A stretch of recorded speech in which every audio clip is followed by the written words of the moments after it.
Hi, in this video, I'm going to show you how to change password in laptop. To change password of laptop using Windows 11, you just have to follow the on-screen instructions. Before starting this video, if you haven't subscribed to my channel, then please consider subscribing it to get the latest updates. And in the end, don't forget to hit the like button only if you found this video useful.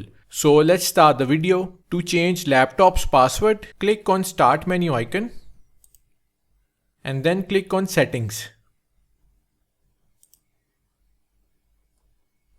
By the way, you can use this method to change the password on any brand of laptop, including Dell, HP, Lenovo, Asus and Acer.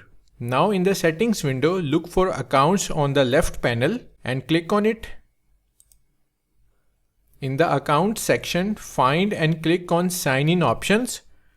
So scroll down and click on sign in options. Ways to sign in, click on password. Now you will see the change button under the password section. Click on it to begin the password change process.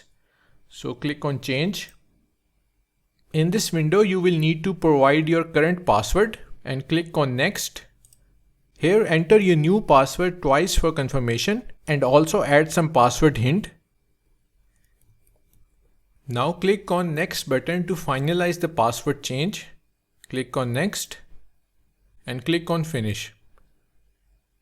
That's it, you have successfully changed your laptop password. To ensure the change took effect, try logging out and logging back in with your new password. Thanks for watching.